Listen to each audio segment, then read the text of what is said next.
Hey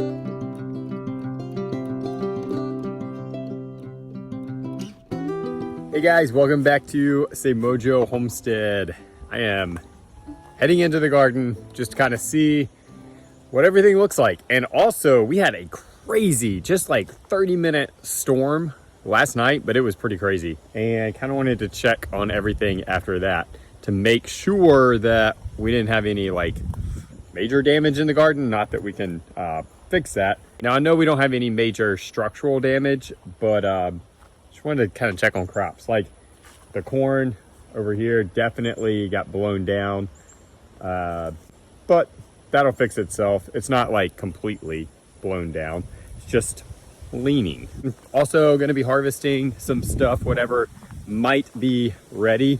We have some more storms that are kind of brewing around us, not over us. They're not supposed to be coming towards us, but are getting the wind from that. So if you're getting wind interference in this video, I am sorry. We have had the worst luck with microphones. Every time we get new ones, something seems to happen to them. They break, we lose them, whatever. So thank you guys for putting up with not so great sound quality in the last few months of videos. Hopefully we will be getting that fixed soon and getting back on mics. But enough about that. Let's talk garden stuff. I'm gonna put you guys down and check for cucumbers in here. This time of year, halfway through summertime, these cucumbers are not great for just eating on their own, but they're still good in pickles and using them for anything pickling, like relish, sweet relish, pickles, whatever it is. At least in our opinion, they're still good for that stuff. So we continue to let them grow, we continue to harvest them and get what we can off of these things. The plants themselves are still doing great and still producing a lot for us. This is actually probably the first year we've had them go this long into the season without getting just overloaded with pest damage and disease. So, I mean, as long as these things stay healthy, we're gonna keep on harvesting. Jeez, this is the big one. So we had some of our friends come and farm sit for us while we were gone. And guys, I gotta say, there are good farm sitters and then there are amazing farm sitters. All right. I mean, we came home, they had gone and cleaned our house, totally not expected, fixed the latch on the goat house door, the milk door, and did a few more things, just picking up stuff like that, just above and beyond. Now, they are friends of ours. We really appreciated coming home and finding all of those surprises. I mean, really, you can't get any better than that. Such a blessing, for sure. So the other great thing about having farm sitters like that is you don't have to worry about the animals at all. Now, we have had good farm sitters, but again, there's a difference between good and great.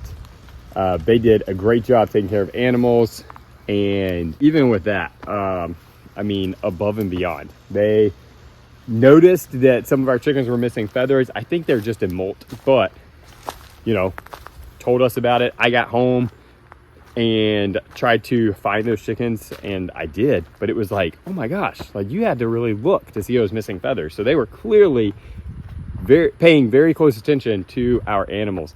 Also, Butter, our dog, ended up losing a toenail. We don't know how, but she was bleeding and they took care of her. I mean, wrapped it up, treated the wound, and I mean, guys, it's just great. I mean, some of that stuff, yeah, you would like hope that the farm sitter would take care of it, but that's not always the case. So, such a blessing, such a blessing. So it looks like pretty much everything in here did fare well with those really strong straight line winds that we had. I was really concerned just more about like the tomatoes breaking off or something like that. Our tomatoes aren't doing great. We'll talk about that. I think we're going to do a garden tour update for this weekend's video, so stay tuned for that. I will say that the tomatoes are doing better now that we got them all kind of cleaned out, thinned out with the zinnias and everything. Yeah, as far as any more update than that, you'll just have to wait until this weekend's video. On to our squash and zucchini to check that for harvesting. Now, we don't have too much that needs to be harvested, only because they did keep up with the garden. That was another thing that we had asked them to do and told them that they could. It was crazy. Check this out. You'll see that? Just flew like right in front of the camera. Where'd it go?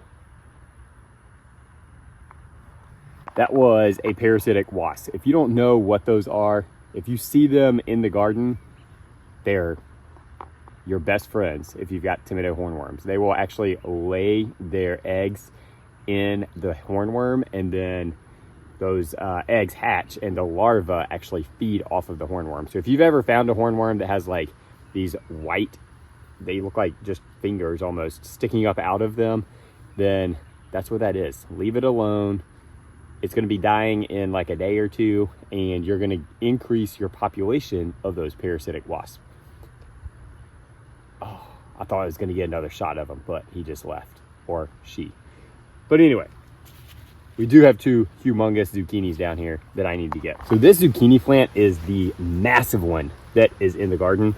And I mean, I could let these zucchini get almost twice that size, and the seeds are still really small. They're not getting seedy or anything. It's just like a zucchini on steroids, and I love it because we don't have to pick them really tiny to keep them from getting seedy. But these I went ahead and picked just so we didn't forget about them and have them get really, really big. This plant is also continuing to flower, so I don't really want it to waste its energy on trying to grow these out if it is still putting forth energy into flowering, because there are a couple more baby ones on this plant. So we'll go ahead and get these off just so that we can help this plant continue to produce.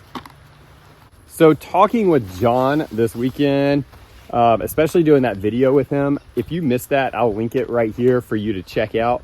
But we talked to him just about like how homesteading has affected him, how it has kind of changed his outlook on life, and also just his mindset.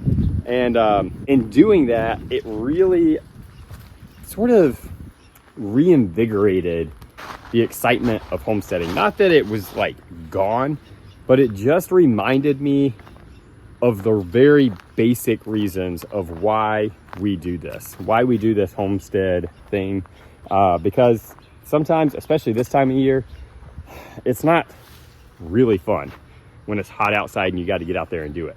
But I still enjoy it, especially when we just come out in the evenings. It's a great way to end the day. I'm gonna pick some of these. Oh, hello. Got a ton of leaf-footed bugs. That's not good. These tomatoes, these are yellow. These are volunteer yellow cherry tomatoes. Now some of these got a little bit sunburnt just because of the intensity of the sun, but still not too bad. But yeah, just the basics of why we do this whole homestead life, of being self-sufficient, being able to raise our own food, being able to know where our food comes from, being able to have purpose in life that does not require other things, outside things. I guess what I mean by that is like not having to find purpose in life, because purpose in life is right here around us every single day with homesteading. And so being reminded of that has just made me excited about it again. Has reignited that love for this lifestyle. Sometimes it takes that. Sometimes it takes just hearing somebody else talk about it for you to realize what a blessing you're living in, what a blessing all of this has been. And so, or continues to be. So that was really good. I really appreciated hearing his perspective on that and being able to kind of recenter myself around all that. I'm just out here in the orchard sort of checking everything out. Guys, this thing, we have gotten so far behind on the homestead.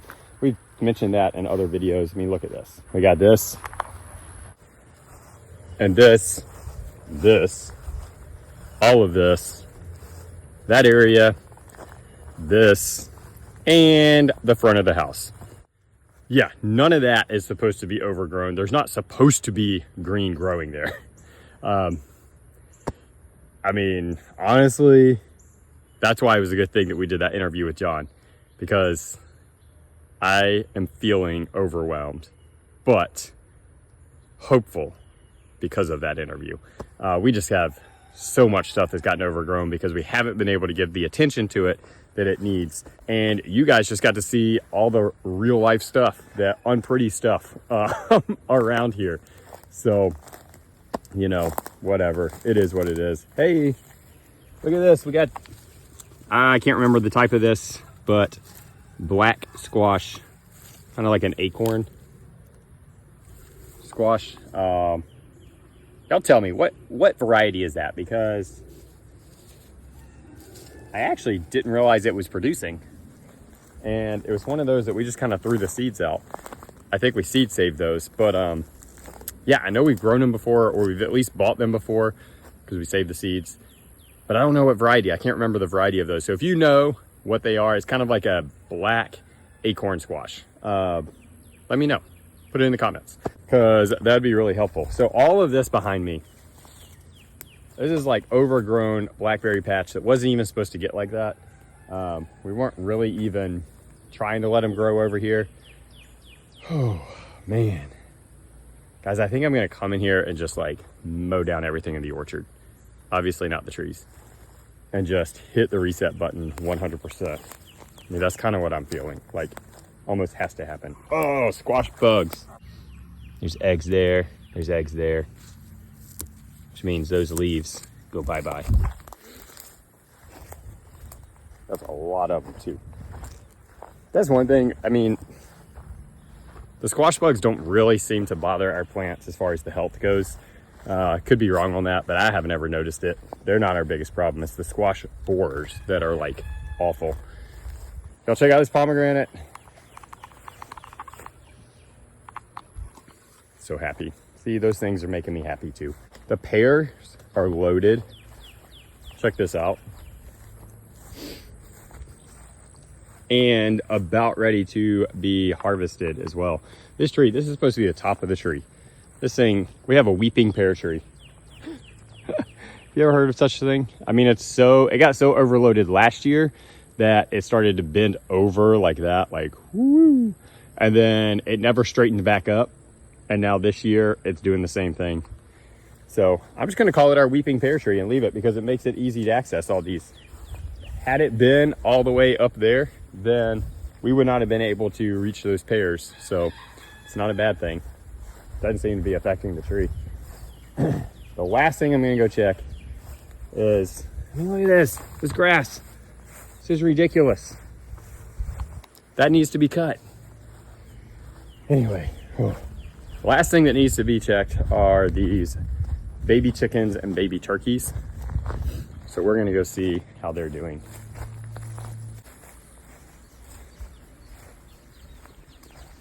Hey guys. Whoa, y'all dug a hole. That's one thing. These chickens are like really good at scratching. So good that even in like thick grass, they will find a way to dig a hole in the grass. So our backyard is starting to get like bumpy, but that's okay. Least of my worries right now. Well, that's it. I'm gonna go start on a couple of these projects of just weeding and getting that under control. Thank you guys for just popping out and walking around the homestead with me today. I really appreciate that. Thank you. Also, just, you know, hearing my thoughts, listening to me vent a little bit on just like the overwhelmness of it all.